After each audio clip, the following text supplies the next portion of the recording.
का कहता रहो? अरे कहाँ जल्दी महाराज, मौसम गड़बड़ाइल बा। चलो ना भैया की दुकान में बैठ के कुछ खैनू नहीं खा लिया। हाँ यार चलो, क्या दिक्कत है? आओ।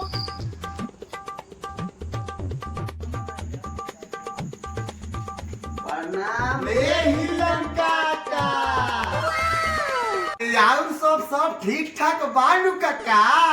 अरे मजा मारो तारा। हमरो बना दी हो।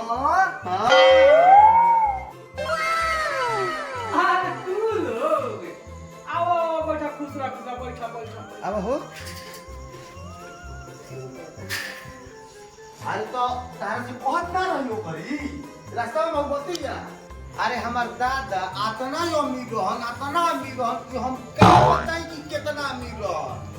लेकिन एक चीज के ओकरा में कमी रहे, बड़का झाटू रह।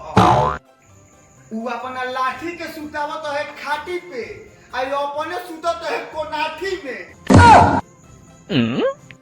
अरे हमारे के आगे तो दादा कुछ ना रहन। उ कैसे रे? अरे का हम कही। अरे ते को है? अरे हमरा भी सुने खातिर पूरा समय बटुए। हमार दादा के दादा, अरे ऊपर दादा आतना अमीर रोहन की।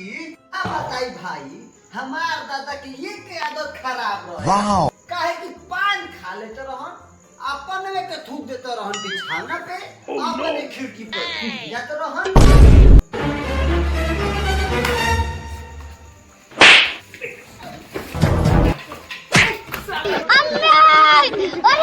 से बकचोदी करो तारा नानी के फराग फागो मार धरा जब तो मारते मारते पार्टी में साले यही की हगाइए दे।